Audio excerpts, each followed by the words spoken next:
Welcome to session 3 of module 3. In session 2, we had seen the two popular UML models used for representing the design details, used for graphically illustrating our design plans. Okay. So the two models were the process model. So we understood process model is represented with a starting point, a set or series of activities, and an end point. So we had seen appropriate notations for the process model. Next, after process model, we started with interaction models. Okay. So interaction model is emphasizing on the interaction between the different components, okay, or the different entities in the system. So we have two ways of presenting interaction details. One was using UML modeling, the other one was using sequence diagram. Okay. So emphasis in UML modeling was basically on the stakeholders or external entities and how they interact with the system. Okay, so here emphasis was towards the interaction between the stakeholder and the system. The second one was the sequence diagram. See, what was missing in the first one, that is in UML representation, was we had just specified this specific stakeholder interacting with this system or software, but we did not mention the sequence. Okay. So for more clarity, I'll just give you a small example. Now through UML modeling, I can represent what are the type of interactions a receptionist can do with a patient monitoring software. It can typically be registering a new patient, helping or assisting a patient book an appointment, storing the registrations of the patient to the database. See, all these interactions that could be done by the receptionist with the software will be modeled in use case. Okay. Now the exact sequence that happens during interaction, so that will not be modeled or that cannot be modeled using use case. So if you want to present those design details, what is the sequence that is happening? Okay, so in this specific interaction, so we need to take up the next modeling technique, that is sequence modeling or sequence diagram, which is under interaction diagram. Okay. In sequence modeling, what we can do? So just now you had taken an example of a receptionist being able to book an appointment or confirm an appointment for the patient. Now what is the set or series of steps that are followed in this process? Okay. First, who should initiate the request? After that, what happens? For example, the patient may use a web platform to send a request to the receptionist for booking an appointment on a specific date and time. The receptionist will receive this request. Okay. After receiving the request, the receptionist will check the availability of the doctor on that date. He or she will also check whether any other appointments have been scheduled on that day and time. Okay. Once it has been verified and once the doctor confirms his availability, the receptionist will give the confirmation back to the patient. So we can see the patient has been confirmed with the registration after a series of events. Okay. And we observe it is in a time series fashion. First the patient sending the request to the receptionist, next receptionist verifying the schedule of the doctor, and once done with it, then the receptionist was once again informing back the patient. Okay. So the steps that are happening in this interaction has been or will be illustrated using the graphical modeling technique, that is sequence diagram. In session 2 we had seen what is sequence diagram and the different notations that are used in sequence diagram. In session 2 we had also understood the importance of following standard notations when you are presenting a model. Reason being, if you start using your own notations, if you start using your own way of presenting things, so your design plan may not reach the audience or the person who is going through your document or your graphical model. So the message may not be clear to him. He may come out with his own interpretations. He may assume things that should not happen. That is the case, what you want to convey may not reach the target audience in an effective way. Okay. So we had a solution for this. What was the solution? solution was, let us use standard notations in our graphical models. So we had explored the same in context model. We had seen to present a system or other systems present in the environment of the software. We were using a rectangular block with the name of the software written at the center, and above at the top center portion of that rectangular box we were using the keyword system within angular brackets. In similar lines, for the process model we had used various notations to indicate the start of the process, to indicate the end of the process, to indicate the various stages or different activities in the process. We had used various notations. So we had explored this in the last session. So in today's session, that is in session 3, so we shall start with an example for sequence diagram. Last session we had explored the different notations, the standard notations in sequence diagram. Now we will utilize those notations for a specific scenario in a patient monitoring software, and we will try to present it as a sequence diagram. We will try to present our plans as a sequence diagram or a sequence model. Okay. So the example under consideration is once again the receptionist confirming an appointment to the patient. Okay. So the patient has initiated a request to the receptionist. Maybe we will assume it may be through a web portal. Okay. So the request of the patient has been received by the receptionist. The next step by the receptionist is she should confirm the availability of the doctor to the patient. Okay. Now, just now I explained what are the steps that should be followed before confirming the appointment. Okay. Now we will present this using sequence diagram. Okay. So in sequence diagram, so at the very top portion, we represent the different entities, components, classes, objects which are part of the scenario. Okay. Now our scenario is receptionist checking whether the schedule can be confirmed to the patient. Now who are the ones who will be involved in this scenario? Okay. Who are the ones who will be involved in this sequence? Okay. So we will be writing that in the topmost row in rectangular blocks, and stakeholders or actors will be written with the stick like figure that we have already used in UML. Okay. So to start with, so we have our receptionist.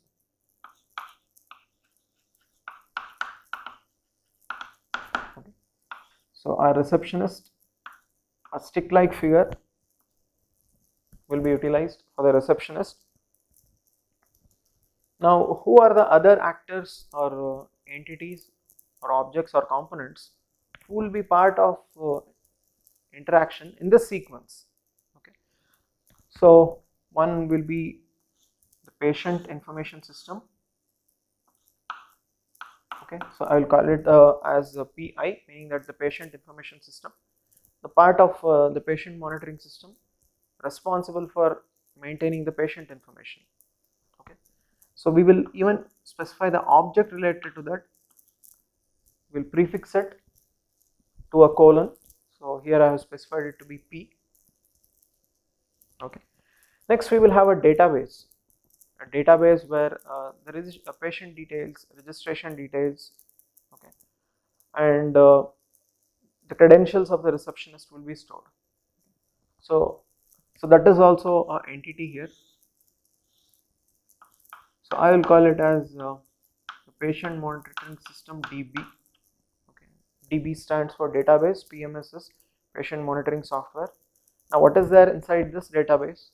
Okay. So as already mentioned, it will contain the details of the patient and also the credentials of the receptionist. Okay. So the credentials of the receptionist will be stored. How it will be utilized, we will see. How it will be utilized in a time series fashion. So we will explore it. Okay. We have one more system responsible for verifying the authenticity of a stakeholder who's using this software. Okay. Also I will call this database through the object D. Okay. So next one is the authorization system, which will check whether the person who is trying to access the database has the required credentials, whether he or she can access that specific data that is being requested. Okay, so that will be done through the authorization system, and you can see the object for the authorization system, it is A. So our topmost row is containing the different entities, the different components or classes or objects which are part of the interaction.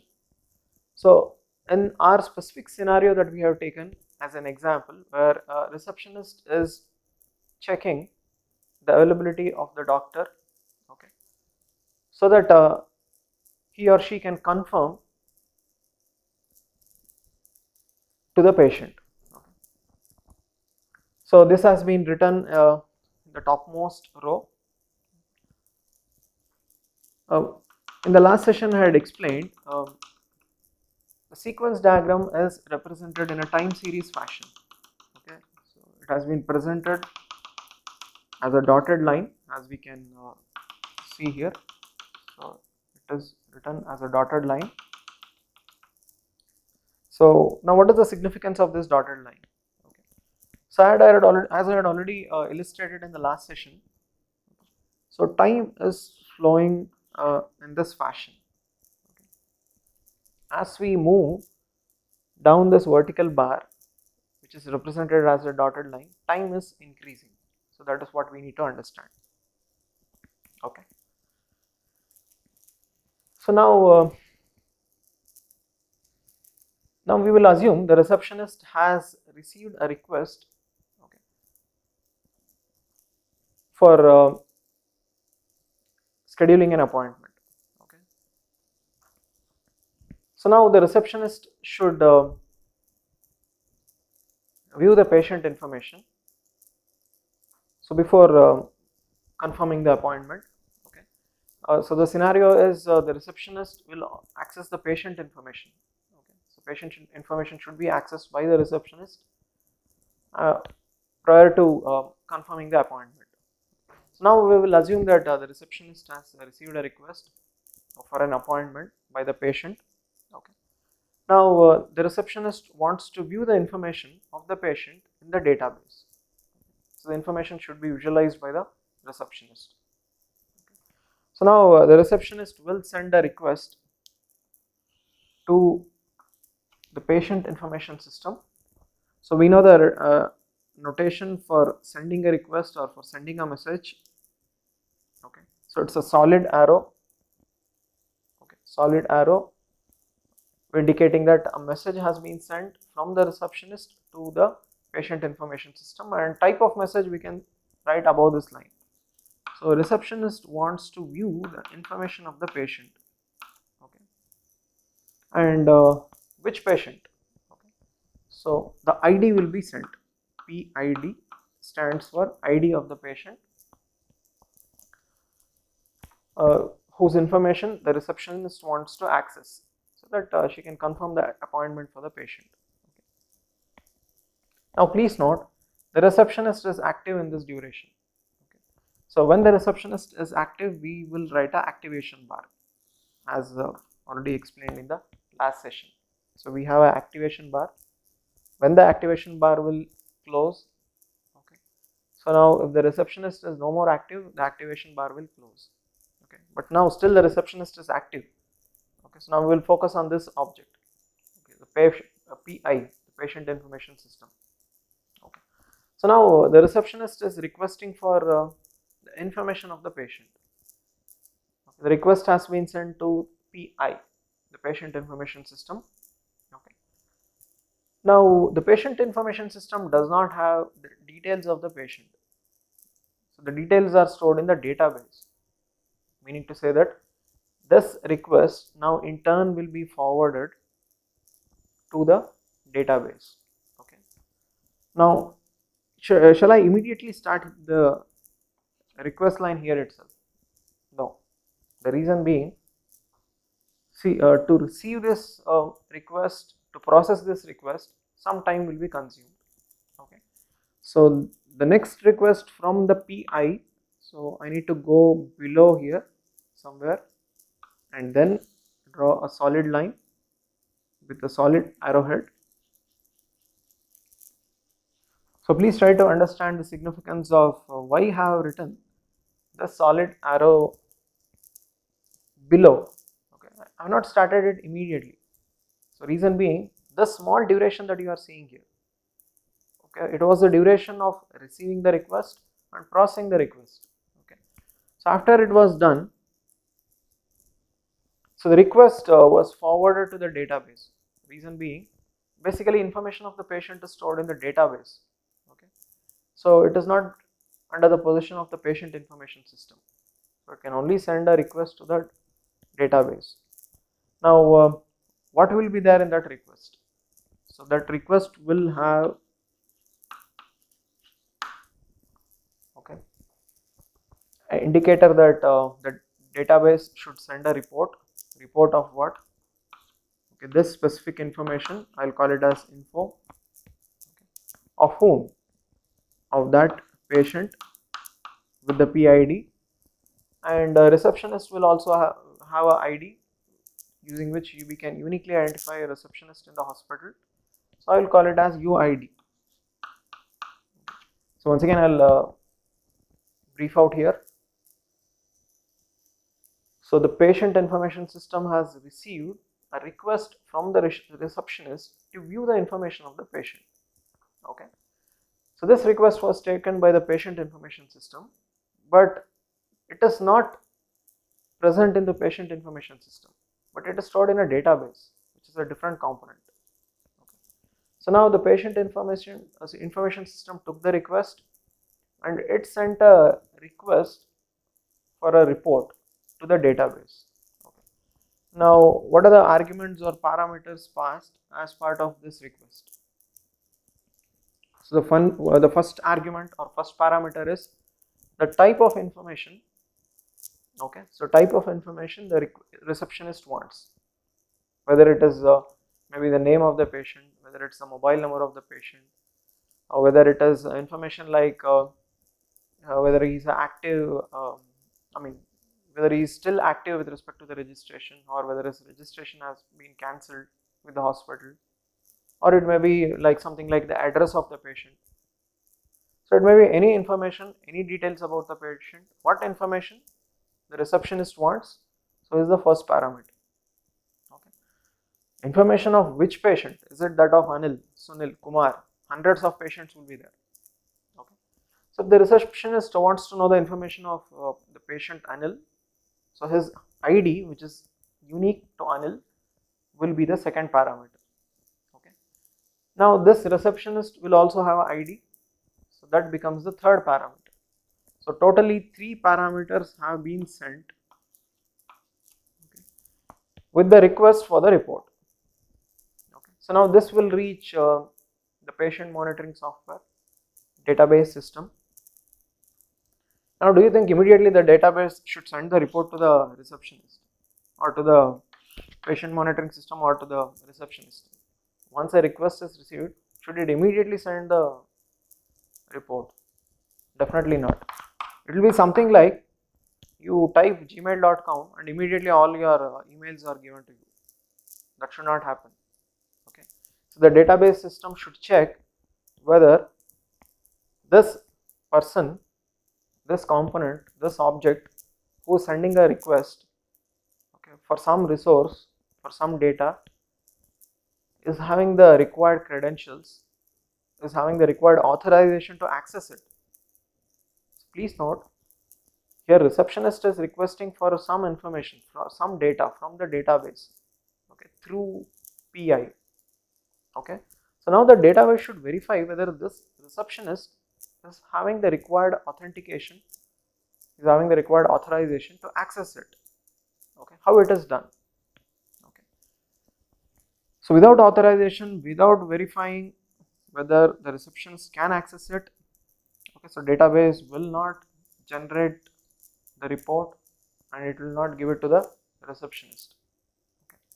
So meaning to say that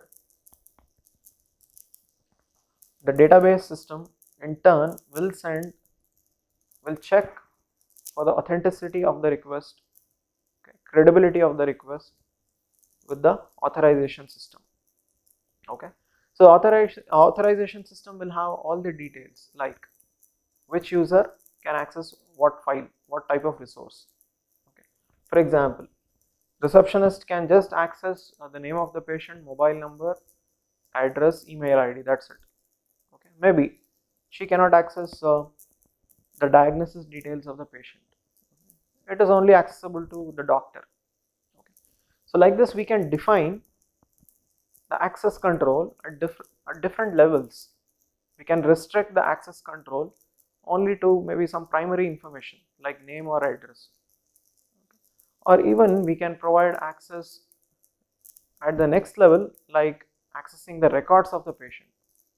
Okay, so these details will be managed by the authorization system, or to put it in simple words, what can be accessed by the receptionist or what cannot be accessed. So these details will be present with the authorization system. Okay. So now the database system, before generating the report and sending back to the receptionist, it will check whether receptionist can access it. This data that has been requested, so whether that can be accessed by the receptionist. So that will be checked, that will be verified by the authorization system, and that can happen only if the database system sends a request to the authorization system. Okay, so now once again I'll not start immediately, I'll leave some time here. Okay, I'll go below through this vertical timeline, and already I've explained its significance. I will draw a solid line with the solid arrowhead. Okay, fine. So now what is happening here? The database system is asking to authorize what? Okay.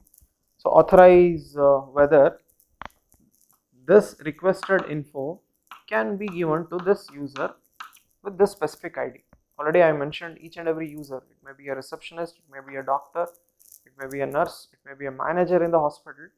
So they will have their own unique ID, and also everyone cannot access everything. Okay, we have access control. Who can access what will be very clearly defined by the authorization system. Okay, so now the database has forwarded or sent a request to the authorization system that can I give this information to this receptionist. So that is the meaning here. Okay, now the authorization system will become active, it will start the processing. Already I mentioned the authorization system is having the details of each and every user of the patient monitoring system, what they can access, what they cannot access. Okay. Now this is the duration during which that computation was done by the authorization system. Okay, so I have written a rectangular block here indicating that the authorization system was active during this period. Okay, now the authorization system has determined whether the receptionist can access or not. Okay, now whatever response was generated out of computation, it will be sent back as a response, and already in the last session we have understood the response is indicated, okay, by a dotted line in the reverse direction with a solid arrowhead. Okay. So a solid arrowhead. So this is the response. What type of response? See, this response is for the authorized request. Okay. So this response is authorization. Whether the receptionist is authorized to view this information or not. So that information will be sent from the authorization component to the database component. Okay. So now also please note this was the period during which the database system was activated. Okay. And it's still active now. Has received the authorization, it's still active. So indicated by this rectangular block on the timeline. Now, with respect to authorization, there may be two possibilities. One possibility is the receptionist receptionist is not authorized to view the resource or information, or the receptionist is authorized to view the information. It is something like a if-else statement. Okay, if true something, if false a different thing. Okay, so the same case here. Two possibilities can exist here. One is the receptionist is authorized, or the receptionist is not authorized. Okay, so when we have a duality here, okay, when we have two possibilities, so already I have mentioned the notation that should be used in the sequence diagram. So it is the alt box. Okay, so we will be using the alt box here in the sequence diagram, okay, to indicate the two possibilities that can exist or that can happen because of this response. What are the two possibilities? Okay, so I will be marking an alt box here. So alt stands for possible alternatives. Okay, so since it is with respect to the receptionist, so I will be writing the alt notation here.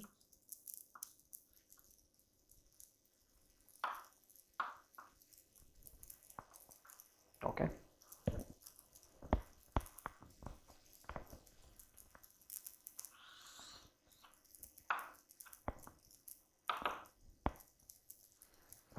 now what are the possibilities that can exist in this case? Okay,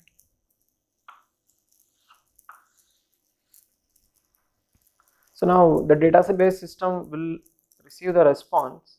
Okay, what may be in that response? Two possibilities. One is receptionist is authorized to view the information of the patient and confirm the appointment. That is one possibility. Second possibility is she is not authorized to view the information of the patient. Okay, so these two things we will represent using the alt box. Okay, in the first scenario, the first case, if the receptionist is authorized to view the information, so the patient information will be sent as a response to the PI. Okay, patient information is given. So please note, when the patient information was given by the database, okay, so that is in first case, that is when the receptionist was found to be authorized to use that information. Okay, so this is the case when the receptionist is authorized. So we will write it within square brackets, okay, at the receptionist end. So this conveys that, so if the receptionist is authorized, he or she will receive the patient information through the PI. Now what is the other possibility? Okay, the other possibility is the receptionist may receive an error message. Please note, we are dealing with the response, so that is the reason we are using a dotted line with a solid arrowhead. Okay, a dotted line with a solid arrowhead. Okay. So we are exploring the next possibility, the second possibility that can happen, that is error,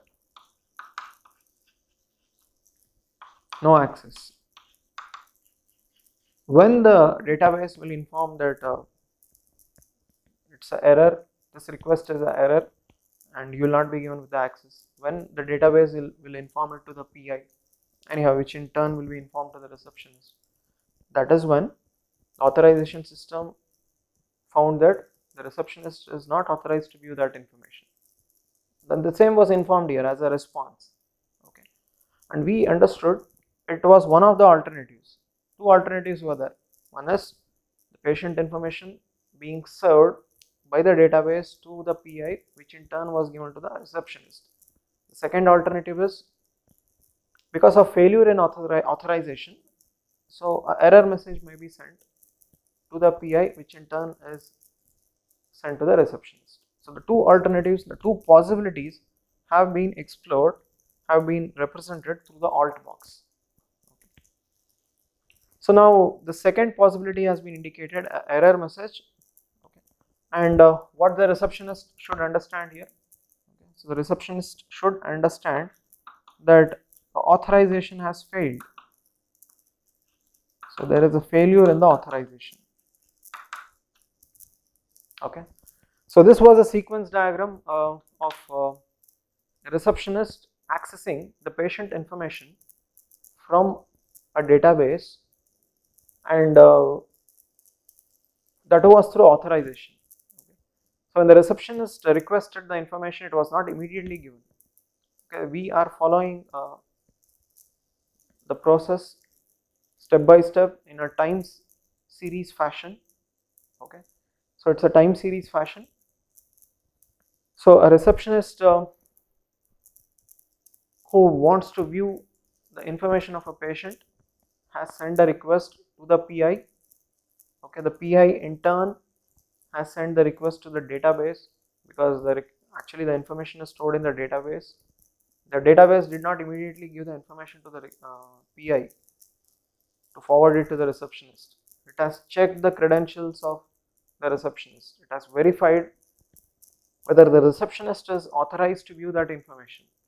Okay, and after the authorization system does the required computation, okay, so it will inform about the authorization status, which can be of two possibilities.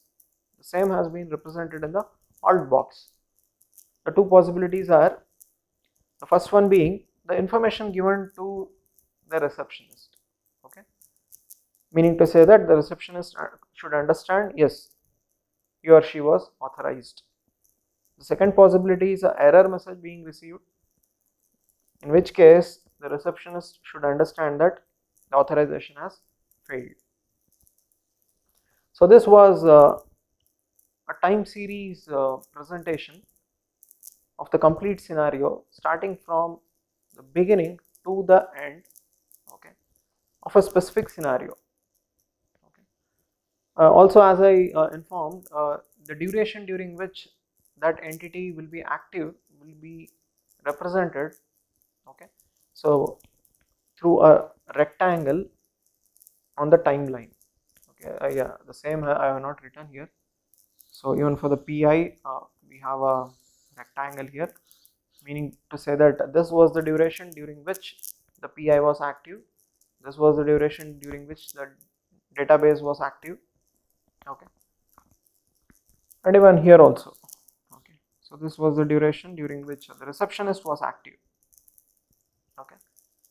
Uh, to summarize, receptionist, PI and DB, they are active for the whole period, but please note the authorization system is not active for the complete duration on the timeline. Okay, it is only active for the duration during which it has received the request to authorize, did the computation, and just send the response with respect to the authorization. So this was the duration it was active, that's it. Now after this duration, it does not have any scope in this scenario.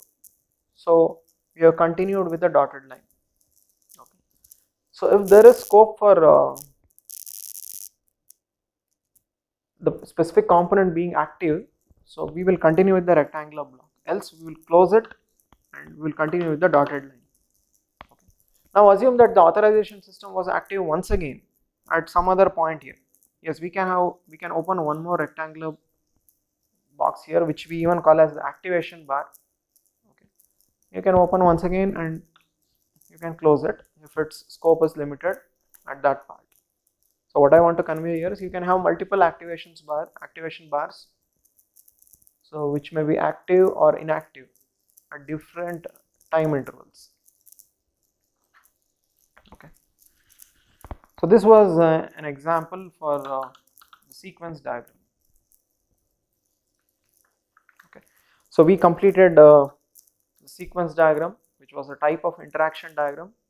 We also explored a scenario, an example, where we represented the receptionist accessing the patient information for confirming the appointment for a patient.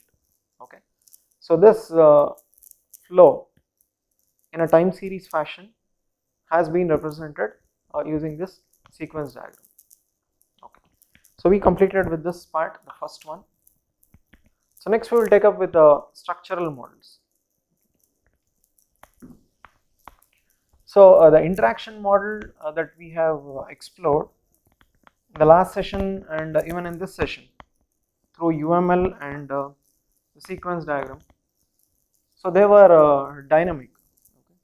So they were illustrating the dynamic behavior of the software. Okay. So we have the next one, the next type of modeling using UML called as structural model. Okay. So we'll try to understand what is structural model and when we can go with structural models. What type of design plans can be presented using structural model? Okay. So first point here is, see, structural model is static. Okay. It can only present static information about the software or system. Okay. You cannot present dynamic information. Okay. Like what are the different stages, what are the different steps that are happening as part of a process, what are the different types of interaction that is happening, okay, what was sent during an interaction, what was received during an interaction. So these details cannot be presented using structural models. Okay. So structural model, as the name itself is indicating, is focused towards the structure of the system, the different components, the different parts, okay, and how a part is related to another part. So with this emphasis, with this focus, we present our design details in structural models. Okay. So we had already dealt with one of the popular ways of presenting the design details of the software by taking into consideration the static behavior of the software. Okay. So one of the most popular ways of doing it is using the class diagram. Okay. So the same we will be exploring here. So if you just try to recap module 2, so you will be able to remember we had explored this aspect of the design in module 2, which was object oriented modeling. Okay, so we had used class diagrams, we had represented the design details using class diagrams. Okay, so now what is a class, how to present the class details, it was already explained in module 2. So now it will be like a revision here at this point. Okay. Now whatever real world entities we identify from the client requirements, okay, we group it into classes. So that is what we had seen in module 2. Okay. And we also understood we can have n number of classes for a typical software, okay, which is complex. So many classes will be there. Now what is the notation we use for presenting a class, okay, for modeling a class? So we will explore it. So the very first aspect here is the class notation. So what notation we will be using for a class? Okay. So these details were already presented in module 2. So just I will rebrush it. So we come out with a rectangular block with 3 parts or 3 sections. Okay. The first section will contain the name of the class. Okay. And it should be written in the center with the first letter in uppercase. Also, to make it significant, we make it bold and italic. Okay. So the class name should be written in the center, it should be bold, and also it should be italic, so that it can appear significantly in the block. Okay. So the first block, the first part in our rectangular block is containing the name of the class. Okay. Now what is there in the second block? So the second block will have the attributes. What are attributes? Attributes are nothing but properties, characteristics of the class. See, it may be a living entity or a non-living entity. Okay, so it will have its own set of attributes or qualities through which you can uniquely identify that entity. Okay. For example, if it's a human being, hands, legs, eyes, nose, okay, he's able to walk.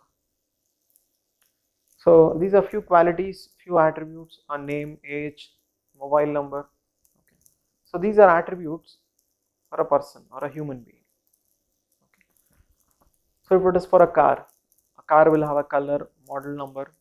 Okay. These are few qualities or attributes through which you can identify a car. So that will fit into the second block. Okay. That is the attributes. Okay. Now each and every class can perform some actions, some activities. Okay. What is that action that can be performed by this class? So that will be part of the third block. Okay. So actions that can be performed by the class. Okay. So this is a typical general form of a class. We understood a class is written within a rectangular block. This is a graphical illustration with the class name being predominant at the top. Okay. So the attributes in the second block and the actions in the third block. Okay. Now this was a general form. Now we will become more specific with the example. Okay. So we will create few classes which will help us improvise on the clarity with respect to what is the class and how to write the attributes and actions or operations. Actions, or even it can be operations. Okay.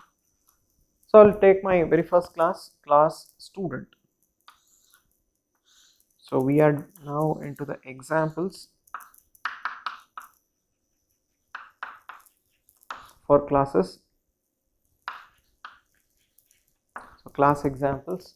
Now my very first example is that of a student class. As usual, I will divide this into 3 blocks. So this is a student class. I have written the class name in the center, the first letter in uppercase. Okay, predominantly it is bold, and also you can make it as italic. Okay. This was the class name. Now we will try to identify few qualities, few attributes, few properties of a student. Okay, through using which you can uniquely identify that he is a student. Okay, he is not a teacher, he is not a professor. Okay, maybe he is not an employee in some XYZ company, but he is a student. Now what are those attributes, those qualities which can uniquely define that yes, this class is that of a student? Okay, now we are aware any student is uniquely identified through a register number, roll number, or a maybe USN. Okay, so that may be the first one. A student will have a name, a student will have a mobile number. Okay, a student may be wearing a uniform with a specific color. See, these are a few properties, few attributes, okay, few qualities in a student which can be used to uniquely identify a student. Okay, so that becomes part of our second block, which is attributes.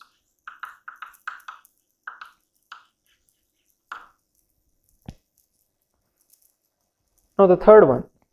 So already I mentioned the third block, third part in the class notation is dealing with actions or operations associated with the class. Now what are the actions or operations that can be done by a student? What activities can be done by a student, which is once again unique to a student? Okay, so the actions can be like a student can attend the class. Please note, it is indicating a action, some activity.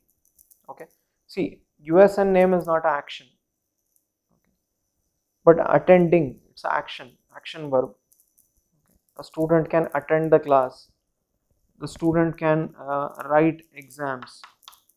Okay. He is writing the exams, that is also action verb. Okay, So this was an example class student. So we understood how to construct a class for the student entity. I'll take one more example. Okay. So the second example is that of the class car. Okay. So class car I've written in the center with C in uppercase. Fine. Now, can we define few qualities, few attributes, few properties using which you can uniquely identify that yes, this is a car? Yes, we can do it. Okay. By seeing the model, by seeing the color, okay, by seeing the shape. Yes, you can identify this is a car. Okay. Now, what are the operations or actions associated with a car that can be done by a car? Okay. Obviously, a car cannot attend class. Okay. That action is not possible. I cannot write it here. A car cannot take exam, but these are the possibilities with a car. Okay. What is it? So it can turn left. It's action, please note. Okay. It can move forward. It can move. It can turn left. It can turn right. Okay. So these are some actions that are possible with the car. Okay. So that becomes part of the third block inside this rectangular illustration, graphical block. So we understood what is a structural model. Okay. And we also understood how structural models are illustrated. So it was through class diagrams. Okay. Now going to the third part, relationship between the classes.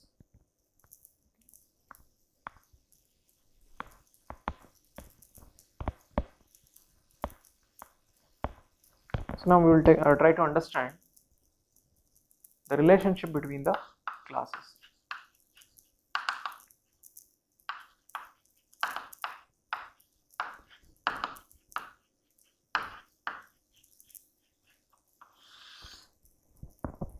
Just now I made a point.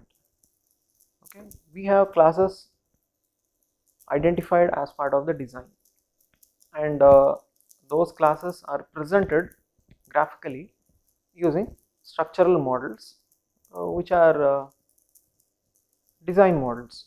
Okay, which is a type of design model. Now the big question here is how many classes are there in a typical software? It may be a simple software or a complex software. How many classes may be there? Okay, so obviously it goes without saying. So the number of classes will be n, where n can take any value depending on the complexity of the software. Okay. So if you just remember the patient monitoring software which we are discussing from module 1. Okay. Now what is the possibility that can exist with respect to structural modeling or class diagrams? Okay.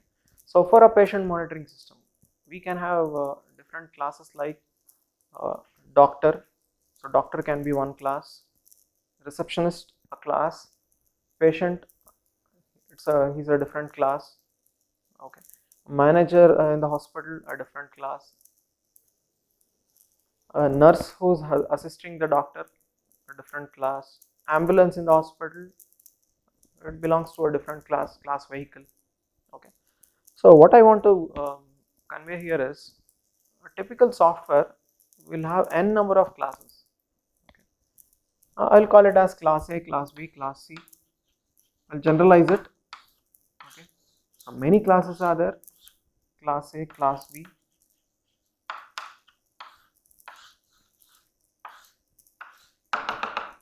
We can have many classes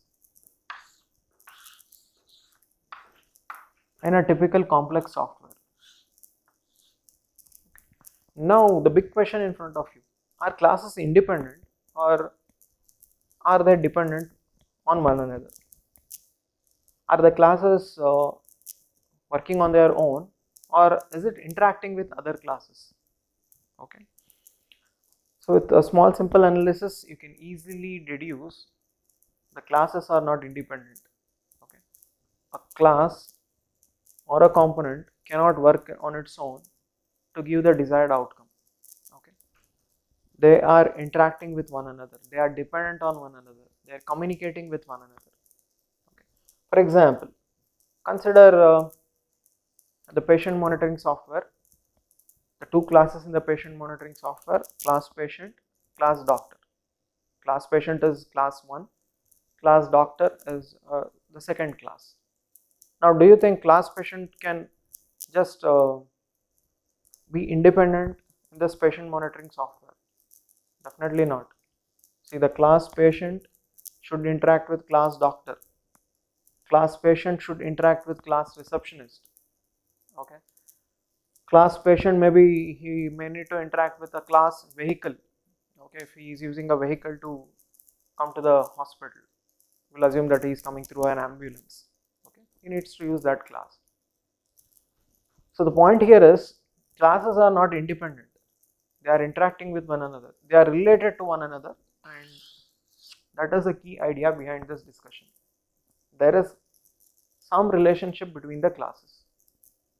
Now, what type of relationship can exist here? Okay. So once again, this was already explored in module 2. So we understood two classes which are related, okay, related to one another is indicated through a solid line connecting the two classes, and we call this relationship as association. Okay, it's association. Two classes, class A and class B, related to one another. How it has been represented in our graphical model? A solid line connecting the two classes. And if that is the case, we call it as association. Now, we had seen many examples for this in module 2, just to have a recap of it. So we have a class student. Okay, so class student and class university.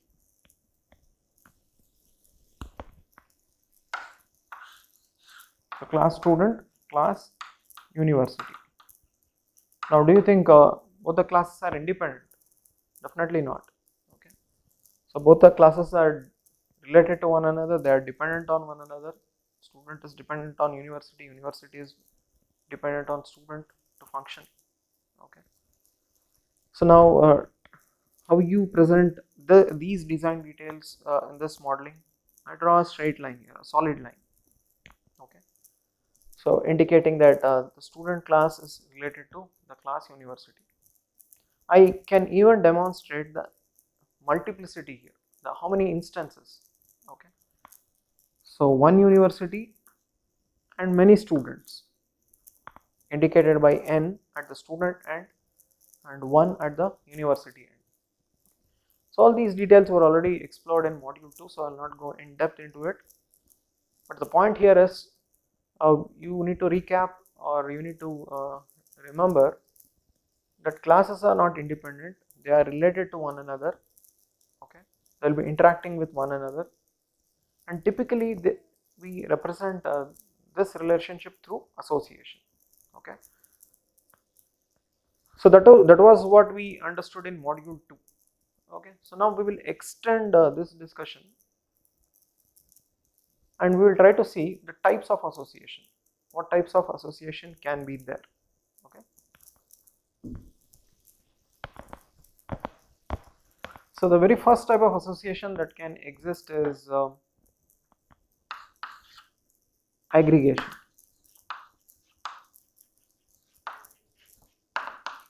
Okay, so aggregation is also called as shared association. One more name for aggregation. Okay, and the type of relation here is, okay, so it's part of relationship. I'll take an example for clarity. Okay, assume we have a class. Okay, I'll call it as class Okay, third semester. So the name of my class is class third semester. Okay, so this is my main class. So obviously in third semester many students will be there. Okay, so that will be the subclass under this main class. Okay, I will represent it as student 1,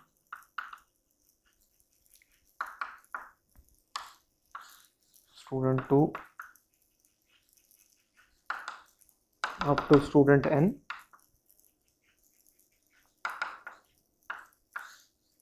So my main class here is class third semester, and student 1 to n is the subclass. Okay, now is there any relationship between the subclass and the main class? Do you think some relationship can exist? Yes, definitely. See, all students are part of third semester. Okay, they are part of third semester. That is the relationship that exists between student and the student class and the third semester class. Okay, now I can just draw a straight line here to indicate it's a association, but I have very specifically mentioned this. We are trying to present a type of association called as aggregation or shared association. Okay, so the notation for that is a haloed diamond with a line from the main class to the subclass. Okay, so a haloed diamond from the main class to the subclass indicates it's an aggregation. What does it mean? Okay, so all the subclasses, student 1, student 2, student 3, okay, so all together, okay, so they form a whole relationship, that is third semester. Okay, now there is one more speciality of this aggregation relationship. What is it? Okay, see, the subclass can independently exist even without the main class. It is not like the main class should be there for the subclass to exist. So they can be an independent existence of the subclass in reference to the main class. What does it mean?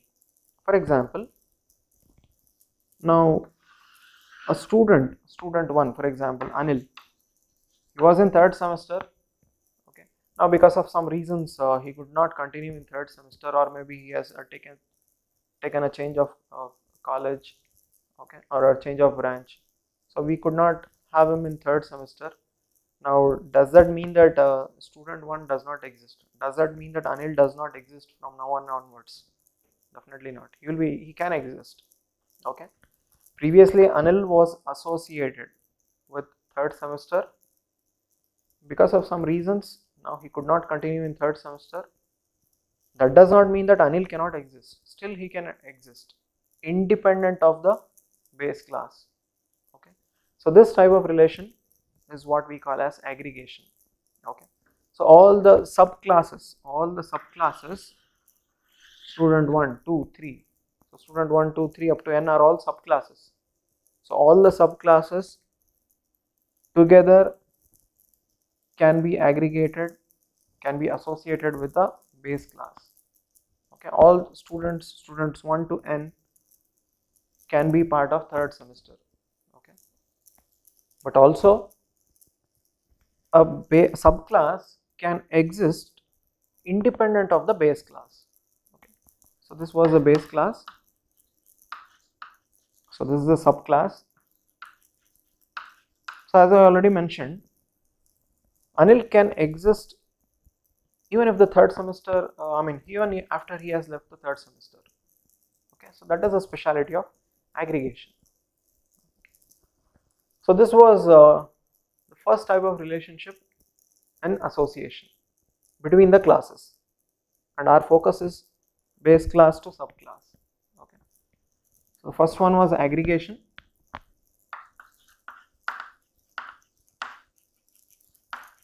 The aggregation relationship between classes.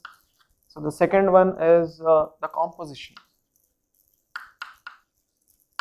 So the composition relationship between classes.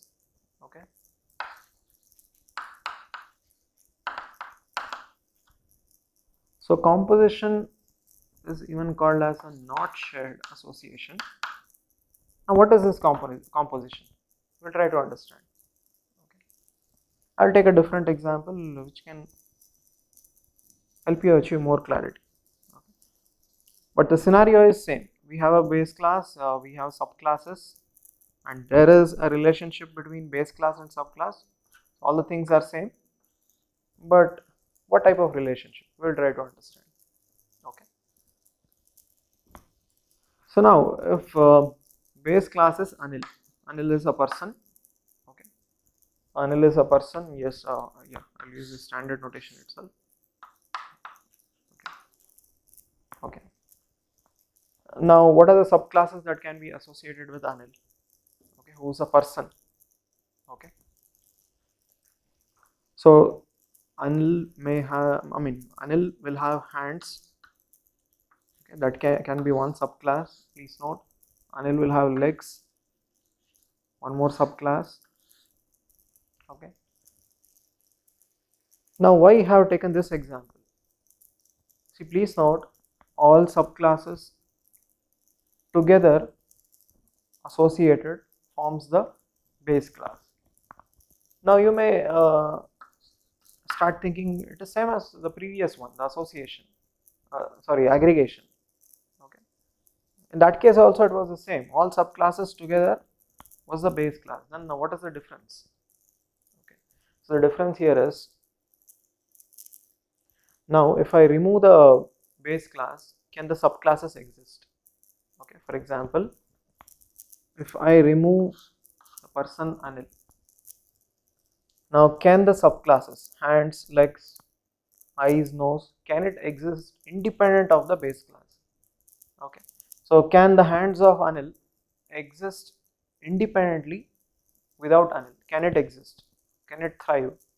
Okay, definitely not. So please try to understand in the composition relationship. Okay, so all the subclasses together, okay, it will realize the composition of the base class, and subclasses cannot exist independently in reference to the base class.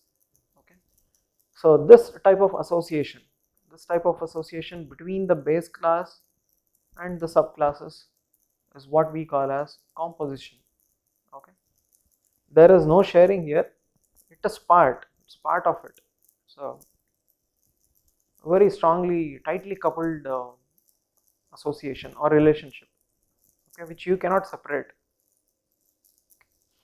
So that was the composition relationship. So we understood the two types of association, that is aggregation and composition. The third one being generalization.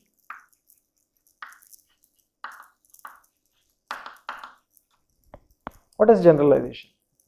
So we had seen generalization and inheritance. So this was already explored in module 2.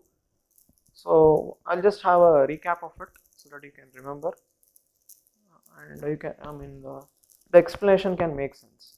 Okay. What is generalization? So if you remember one of the topics in module 2, okay, so generalization to specialization, and how generalization can be used in inheritance. So you can make sense of what is being discussed. Okay. Generalization typically extracts common characteristics among different classes. So for example, I have two classes here, class B. Just for the sake of explanation, I will call it as class B. There is one more class, class C. Please see, these are specialized classes. We will assume these are specialized classes with its own properties, own attributes and operations. But still, can we handpick a few attributes, few qualities, few operations which are common to both the classes? Okay, can we do it? Can we handpick few things which are common between class B and class C?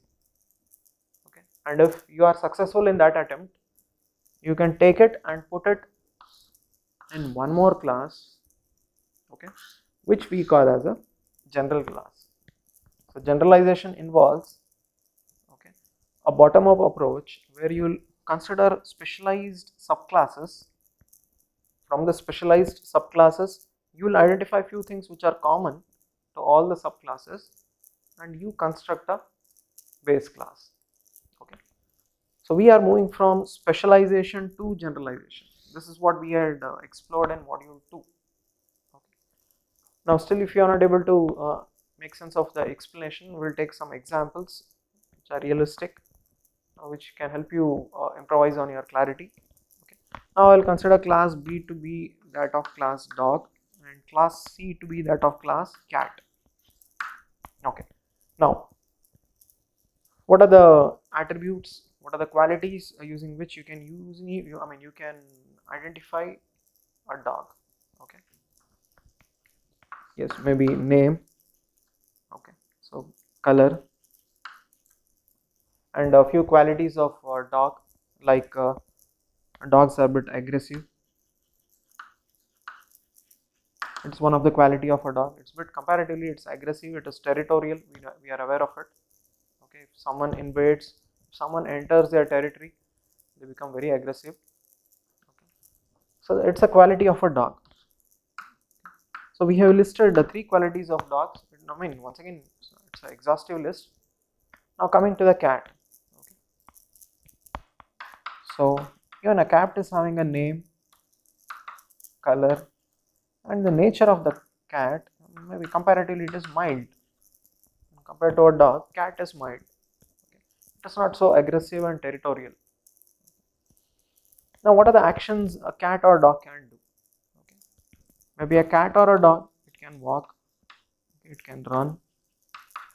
Even a cat can do the same. It can walk, it can run. Please note the entries that are being made in the third block is representing the actions, action verbs. Okay. Is there something very specific to a dog? Okay, that is not there with a cat in terms of the actions. Yes, definitely. A dog can bark. Okay. A dog can bark, which cannot be done by the cat. That is the reason I mentioned it's a specialized class. This is a subclass which is specialized, which is very specific. Okay. Now the same thing carries here. Can a cat do something which is very unique to cat that cannot be done by the dog? Yes.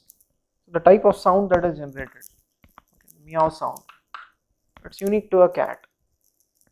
It cannot be done. I mean, these syllables cannot be generated by the dog. Okay. So we now have 2 specialized classes, cat and dog. Okay. The big question here is, can you handpick few qualities, few attributes, or few actions which are common between class dog and class cat? Can we do it? Definitely, we can do it. We can see it may be a dog or a cat. Okay, so it has a name, a pet name. Okay, color, yeah, color, second one. The nature, you cannot select this because a dog is aggressive, a cat is mild. This was in terms of attributes, qualities. Coming to the actions, a dog can walk, a dog can run. The same applicable here. A cat can walk, a cat can run. We cannot select this barking, which is very specific to the dog. We cannot select this sound, which is very specific to a cat. Okay. So now we have identified few qualities, few properties, few attributes and actions which can be generalized across all the subclasses, across cat and dog in my example. So we will take it and we will put it in a base class. Okay, and we are creating a separate class here, and we will give a general name. So it may be a cat or it may be a dog. So basically it's an animal. So please note I have given a general name. Okay, and few qualities which we identified to be common between cat and dog. So we will be writing it here. So name, color. I'm not including aggressive or mild nature because it's very specific to a dog and cat. I'm handpicking few actions which are once again common to both cat and dog, which includes walking, running. Please note I have not included the typical sounds being made by those specific animals, okay, which are very unique. I'm not picking this, the bark sound and the meow sound. Okay. So this class that I have created now, this class which is general, which has general qualities and actions of all the subclasses. So this is what we call as generalization. Okay, where we are moving from specific to general. I'm moving in this direction. So now we understood there is a main class. Okay, fine, and there are subclasses which are related, and the type of relation is generalization. Now how we represent it graphically. Okay, so it's simple, very simple. So I draw a line between the subclass and the main class, but if I just draw a line, it indicates its association, and now we want to become more specific and we want to say that it's a generalization. So in that case we use a triangle, an empty triangle, which indicates it's a generalization.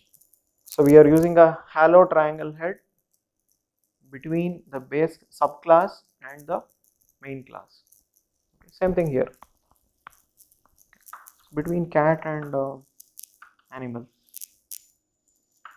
we use empty triangle head, hollow triangle head. It's not a solid triangle head, it's a hollow triangle head.